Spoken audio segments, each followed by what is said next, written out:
Sir, आज प्रधानमंत्री का इंटरव्यू आया, उस पे कहा गया, पूछा गया कि आप जब आएंगे पावर में तो रिजर्वेशन हटा देंगे। तो कहा कि अपोजिशन झूठ फैला रहा है और जो कांग्रेस का मैनिफेस्टो और अपोजिशन का मैनिफेस्टो है वो मुस्लिम लीग की तरह है, और मैं जो दलित हैं और ओबीसी हैं, आदिवासी हैं, उनकी लड़ाई लड़ते रहूंगा। पीछे के दरवाजे से उनकी जो हक है वो लिया जा रहा है। क्या कहना? प्रधानमंत्री झूठ पे झूठ बोलते हैं। वो इस प्रधानमंत्री पद के लिए और उस गरिमा के लिए ये अच्छी बात नहीं है। नरेंद्र मोदी वो करके वो कुछ भी बोल सकते हैं, लेकिन प्रधानमंत्री कर वो नहीं बोल सकते। लेकिन 10 साल में आपने क्या किया, उसका जवाब देना पड़ेगा। आपने सेंसस क्यों नहीं किया? सेंसस न करने का कारण क्या? डॉक्टर मनमोहन सिंह साहब ने जो सेंसस किया था 2011 में, वो डिक्लेयर आपने क्यों नहीं किया? जब राहुल गांधी जी ने मांग किया कि ओबीसी की जाति निहाय जनगणना हो, पार्लियामेंट में किया, आपने क्यों नहीं किया? अगर आप ओबीसी के साथ हो, आप दलितों के साथ हो, आप आदिवासी के साथ हो, तो आप 10 साल मेजॉरिटी की गवर्नमेंट में रहने के बाद आपने क्या किया, उसका जवाब तो दो। आप झूठा आश्वासन ओबीसी को दे रहे हो, झूठा आश्वासन दलितों को दे रहे हो, झूठा आश्वासन आदिवासी को दे रहे हो। आप झूठ पे झूठ बोल रहे हो नरेंद्र मोदी जी। उसका जवाब आपको देश की जनता को देना पड़ेगा। कांग्रेस देश में 60 साल अगर सत्ता में थी तो कांग्रेस ने देश की संवैधानिक व्यवस्था में जो डॉक्टर बाबा साहब अम्बेडकर ने जो संविधान दिया था उसको संभाल के रखने का काम किया। और देश के ओबीसी हो, दलित हो, आदिवासी हो, उनको न्याय देने का काम कांग्रेस ने किया। और इसलिए कांग्रेस पे ये आरोप लगाने का अधिकार आपका नहीं बनता। आपने 10 साल में क्या किया वो जवाब देना है आपको। और आप झूठ पे झूठ बोल रहे हो। अब देश की जनता आपको समझ चुकी है।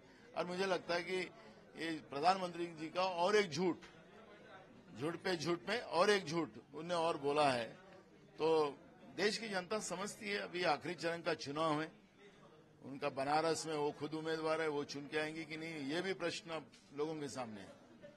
जो एजुकेशन में माइनॉरिटीज को फेवर किया गया, जो जामिया मिलिया है उसके बारे में कहा, और जो कहा कि जो दलित समाज है उनका जो कोटा था वो माइनॉरिटीज को देके और जामिया मिलिया जैसे और भी इंस्टीट्यूट हैं उनको ऐसे कर दिया। मतलब कोटा कहाँ गया उनका? देखो, आप झूठ पे झूठ बोल रहे हैं। कभी वो पाकिस्तान, कभी मुसलमान, उनको दूसरा कुछ नहीं होता। कभी मुसलमान क्या खीर भी खाने जाते हैं, कब रमजान में भी चले जाते हैं उनके घर पे, कभी मुसलमान उनके लिए मुसलमान को गाली भी देते।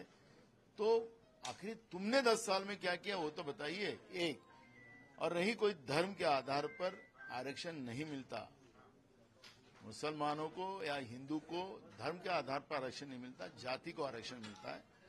और कांग्रेस पार्टी ने जाति के आधार पर आरक्षण देने की बात बार बार की है और वो करते आ रहे हैं। सेंसस की बात जो होती है उसके बारे में जब तक सामाजिक, आर्थिक और शैक्षणिक अगर सेंसस ना हो तब तक ये सब न्याय नहीं मिलेगा। और ये मांग राहुल गांधी जी ने बार बार की है। और एक बात उसमें सच है कि आज हमारा शेड्यूल कास्ट, हमारा आदिवासी और ओबीसी जो जातियां है उनका आरक्षण बढ़ाने का समय आ गया है। सेंसस के आधार पर ये सब लोगों का आरक्षण भी बढ़ाया जाएगा। 50% का जो सीलिंग है उसको भी तोड़ा जाएगा।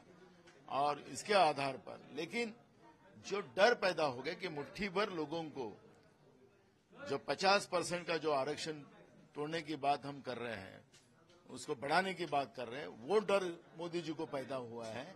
और इसलिए मोदी जी दिशा को बदल करने का एक अब कोशिश कर रहे हो, लेकिन उनमें वो सफल नहीं हो गए। और मुझे लगता है कि वो और झूठ बोल रहे हैं। मुसलमान को आरक्षण नहीं दिया जाता है। मुसलमान में पिछड़ी जातियां जो होती है उनको आरक्षण दिया जाता है। इसलिए उनको मैं इस माध्यम से बताना चाहता हूं। ये पूछा गया कि दोनों तरफ से पर्सनल अटैक हो रहे हैं, प्रधानमंत्री भी पर्सनल अटैक कर रहे हैं, यहाँ से भी पर्सनल अटैक कर रहे हैं। तो प्रधानमंत्री ने कहा कि मैं तो अब गाली प्रूफ हो गया हूँ, मेरे बारे में बहुत कुछ कहा गया, झूठा गया, जुमलेबाज किया गया और भी अल्फाज लिए गए। तो किस तरह से?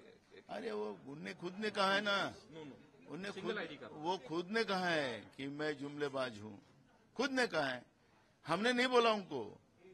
और झूठ पे झूठ बोल रहे वो उनको ही समझ में आ रहा है। हमने उनको कोई गाली दिया? हम प्रधानमंत्री पद की गरिमा को हम समझते हैं।